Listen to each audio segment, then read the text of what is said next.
दोस्तों, गांव या कहें विलेज दुनिया भर के देशों में लोगों के रहने की सबसे छोटी इकाई मानी जाती है। ये किसी भी देश के वो हिस्से होते हैं जिससे उस देश के रहने वाले नागरिकों को दिली लगाव होता है। गांव में मौजूद प्राकृतिक वातावरण, लहलहाते खेत और हरियाली भरे दृश्य बरबस ही सबका मन मोह लेते हैं। लेकिन दोस्तों, आज हम आपको बता दें कि सभी गांव इसी आधारभूत छवि के साथ नहीं बसे होते हैं, बल्कि कुछ खास गांवों में ऐसी खास बात जुड़ी होती है जो उसे और भी सभी गांवों से काफी अलग बना देती है। ये गांव कोई आम गांव नहीं, बल्कि अपने आप में काफी अद्भुत और रहस्यमयी होते हैं, जिनके बारे में सुनकर सभी लोगों के दिल में इन गांवों के बारे में जानने और वहां मौजूद कुछ खास रहस्य को समझने की उत्सुकता भी काफी बढ़ जाती है। आज की अपनी इस वीडियो में हम आपको दुनिया भर में अलग अलग देशों में मौजूद कुछ खास गांवों के बारे में बताएंगे, जो किसी न किसी खास मिस्ट्री की वजह से काफी फेमस हैं और लोगों के बीच उत्सुकता और चर्चा का विषय बने रहते हैं। तो आइए जानते हैं दुनिया के कुछ मिस्टीरियस विलेजेस के बारे में। बेनाग्राम, आसनसोल। इस गांव को द विलेज ऑफ घोस्ट भी कहा जाता है। जी हां दोस्तों, पश्चिम बंगाल के आसनसोल में मौजूद इस गांव में जाने के नाम पर बड़े से बड़े 30 मार लोगों के पसीने छूट जाते हैं। हालांकि यहाँ बड़ी तादाद में बने हुए ये मकान कभी इस गांव की खुशहाली की दास्तान खुद सुनाते हैं, कभी यहाँ पर और गांवों की तरह ही चहल पहल और बस्तियां बसी हुई थीं। लेकिन धीरे धीरे तब यहाँ से लोगों ने किनारा करना शुरू कर दिया, जब से यहाँ पर होने वाली कुछ पैरानॉर्मल घटनाओं ने लोगों को डरा दिया। इसके अलावा वेस्ट बंगाल के जीटी रोड के किनारे बसा हुआ ये गांव किसी समय अपराधियों के रहने का अड्डा बन चुका था। गांव के पास से गुजरने वाली एक रेलवे लाइन पर लोगों को आए दिन कोई न कोई लाश देखने को मिल जाती थी, और गांव से अलग और सुनसान जगह होने की वजह से अक्सर ही अपराधी यहां पर कत्ल करी गई लाशों को अपना अपराध छुपाने के लिए डाल देते थे, जिस वजह से लोगों का अक्सर ही सुबह सुबह उन लाशों से सामना हो जाता था। इसके अलावा यहाँ होने वाली कुछ पैरानॉर्मल एक्टिविटीज ने लोगों को और ज्यादा डरा दिया, जिस वजह से लोगों ने शाम का अंधेरा घिरते ही घरों से बाहर निकलना बंद कर दिया। इस गांव में कुछ ऐसी मौतें भी हुई जिनकी वजह यहाँ के लोग वहां भटकने वाली आत्माओं को मानने लगे। इन लोगों का मानना था कि ये आत्माएं वही आत्माएं थीं जिनकी लाशों को इस गांव में लाकर फेंका जाता था। लगातार गांव के लोगों के साथ होती घटनाओं और अपने खास लोगों के मरने के बाद लोगों ने इस गांव को छोड़ने का फैसला कर लिया था। इस गांव के आसपास रहने वाले लोगों का मानना है कि इस गांव के सुनसान हो जाने के बाद अब इस गांव पर पूरी तरह से आत्माओं का ही कब्जा हो चुका है। टिल्टेपक, मैक्सिको। दोस्तों, मैक्सिको में मौजूद ये गांव अपने आप में काफी रहस्यमयी गांव कहा जाता है, क्योंकि यहाँ रहने वाले सभी लोग अंधे हैं। और आपकी हैरानी ये जानकर और भी बढ़ जाएगी कि इस गांव में रहने वाले इंसान ही नहीं बल्कि जानवर और पक्षी भी अंधे हैं। हालांकि ये कोई मनगढ़ंत बात लगती है, लेकिन आपको बता दें कि ये बात 100% सच है। लगभग 300 लोगों की जनसंख्या वाले इस गांव में जैपोटेक नाम की जनजाति के लोग निवास करते हैं। यहाँ जन्मे बच्चे शुरुआत के दिनों में बिल्कुल सही होते हैं, लेकिन जब बड़े होने लगते हैं तो उनकी आंखों की रोशनी चली जाती है और कुछ ही समय बाद वो पूरी तरह से अंधे हो जाते हैं। अगर बात करें यहाँ के लोगों में चलने वाली प्रचलित कहानियों की, तो इन लोगों का मानना है कि गांव में मौजूद एक शापित पेड़ की वजह से गांव के सभी लोग अंधे हो जाते हैं। गांव के लोगों का मानना है कि इस गांव में एक शापित पेड़ है जो कि लगभग 100 साल से भी ज्यादा पुराना है, और जो भी इस शापित पेड़ को देख लेता है वो अपनी आंखों से हाथ धो बैठता है। अपने इस रहस्य की वजह से ये गांव रिसर्च करने वाले वैज्ञानिकों की नजर में भी आया है। यहाँ की गई रिसर्च में इन वैज्ञानिकों ने पाया कि यहाँ रहने वाले लोगों में अंधेपन की वजह कोई श्राप नहीं, बल्कि एक जहरीली मक्खी है। इस मक्खी के डंक मारने से यहाँ के लोगों, पशुओं और पक्षियों की आंखों की रोशनी चली जाती है। मलाना विलेज, हिमाचल प्रदेश। दोस्तों, हिमाचल प्रदेश के एक गांव मलाना को हम लोग मलाना क्रीम या कहें तो हशीश के उत्पादन के लिए जानते हैं, लेकिन इसके अलावा ये गांव अपने अलग अलग तरह के रीति रिवाज के लिए भी काफी जाना जाता है। यहाँ रहने वाली 1700 लोगों की आबादी खुद को सिकंदर का वंशज कहती है। इन लोगों का मानना है कि जब सिकंदर भारत आया था तब उसकी सेना के ही कुछ लोग भारत में यहाँ रह गए थे, और ये लोग खुद को उन्हीं सैनिकों के वंशज कहते हैं। वहीं यहाँ पर रहने वाले कुछ लोग खुद को आर्यों का वंशज भी बताते हैं।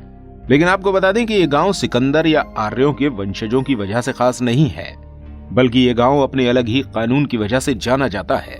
इस गांव में रहने वाले लोगों के अपने नियम, अपने कानून और अपने न्यायालय हैं, जिन्हें ये लोग सदन कहते हैं। इन सदनों में गांव में होने वाले मतभेद, झगड़ों और अन्य मुद्दों का फैसला होता है। यहाँ मुश्किल मतभेदों का फैसला करने में ईश्वर की मदद ली जाती है, जो अपने आप में काफी अनोखा तरीका होता है। जैसे कि किसी विवाद के चलते अगर कौन सही कौन गलत का फैसला नहीं हो पा रहा है, तो ऐसे में दोनों पक्षों को एक एक बकरी सदन में लाने का आदेश दिया जाता है। इन दोनों ही बकरियों के आगे के पैरों पर एक कट लगाकर एक अलग तरीके का जहर इसमें डाल दिया जाता है और उनके इस कट को दोबारा से सिल दिया जाता है। इन दोनों बकरियों में से जो बकरी पहले मरती है, उसी के मालिक को सजा का पात्र समझ लिया जाता है और उसे यहाँ के सदन द्वारा निश्चित की गई सजा को भुगतना पड़ता है। इसके अलावा ये लोग खुद को दुनिया के और लोगों से काफी अलग दर्जे का मानते हैं और किसी बाहरी इंसान द्वारा उनके घर, मंदिर या किसी भी सामान को छू लेने पर ये उस पर अपनी नाराजगी दिखाते हैं और उस पर जुर्माना भी लगा देते हैं। इस गांव में हर साल फागली उत्सव भी मनाया जाता है, जिसमें ये लोग राजा अकबर की पूजा करते हैं। और अगर बात करें इन लोगों की भाषा की, तो वो पूरे हिमाचल में बोली जाने वाली भाषा से बिल्कुल अलग है, क्योंकि यहाँ की भाषा ग्रीक, संस्कृत और तिब्बती भाषा का मिला जुला रूप है। मखोनिक, ईरान। दोस्तों, अगर बीबीसी की न्यूज पर यकीन करें तो आज से 100 साल पहले ईरान के मखोनिक गांव में कभी बोनों की रिहाइश हुआ करती थी। ये पूरा का पूरा गांव बोनों के रहने के लिए उन्हीं के हिसाब से बना हुआ था। यानी कि इस गांव के घर, खिड़की, दरवाजे और सड़कें सभी कुछ आपको देखने में जैसे कि फिल्मों के एक सेट की तरह लगेंगे, लेकिन असल में ये छोटे छोटे लोगों के लिए बनाए गए घर थे जो कभी इस गांव में रहते थे।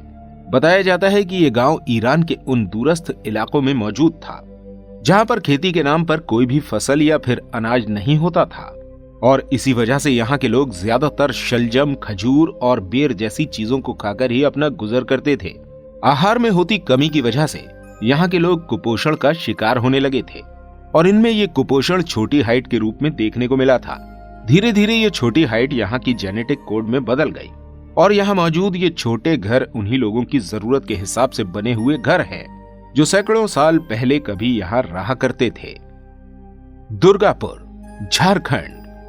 दोस्तों, यूं तो होली का त्योहार पूरे भारत में बहुत ही उत्साह के साथ मनाया जाता है, लेकिन आपको बता दें कि पूरे भारत में केवल दुर्गापुर ऐसा गांव है जहां के लोगों ने लंबे अरसे से होली नहीं खेली है और यहाँ पर होली न खेलने का रिवाज यहाँ सदियों से चली आ रही एक कहानी की वजह से चलन में है। यहाँ के लोग होली पर रंग खेलना पसंद नहीं करते हैं क्योंकि यहाँ के लोगों का मानना है कि ऐसा करने पर उनके गांव को महामारी या फिर किसी भी प्राकृतिक आपदा को झेलना पड़ सकता है।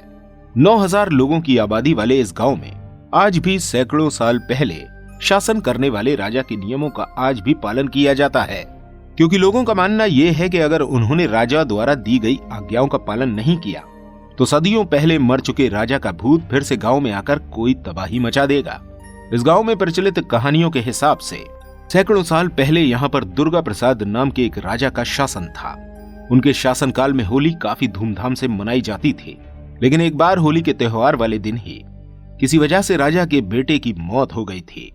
इसके बाद जिस भी साल होली का त्योहार गांव में मनाया जाता था, उस साल में या तो भयंकर सूखा फैला या फिर महामारी आ जाती थी और इस आपदाओं के साथ ही गांव में कई लोगों की मौत भी हो जाती थी। इन आपदाओं से परेशान होकर ही राजा ने पूरे राज्य में होली का त्योहार न मनाने का आदेश दे दिया और इत्तेफाक की बात यह थी कि कुछ सालों बाद होली वाले दिन ही राजा की मौत भी हो जाती है और इसी के बाद से इस गांव में होली का त्योहार न बनाने की परंपरा चलने लगी और लोगों में ये बात भी फैल गई कि अगर यहाँ होली मनाते हैं तो राजा का भूत आकर उन्हें कई तरह की प्राकृतिक आपदाओं से ग्रसित कर देगा। दोस्तों, कुछ लोगों का यह भी कहना है कि युद्ध में दुर्गापुर के राजा की मौत हो गई। राजा की मौत की खबर सुनकर दुर्गापुर की रानी ने भी नदी में कूदकर जान दे दी। तब से ग्रामीण अपने राजा रानी की मृत्यु के शोक में होली नहीं खेलते हैं। तो दोस्तों, उम्मीद करते हैं कि दुनिया के अलग अलग कोनों में मौजूद इन अजीबोगरीब गांवों के बारे में जानकारी देती हमारी ये वीडियो आपको पसंद आई होगी। ऐसी ही और वीडियोस के लिए आप हमारे चैनल को सब्सक्राइब कीजिए और हमारी इस वीडियो को शेयर और लाइक जरूर कीजिएगा।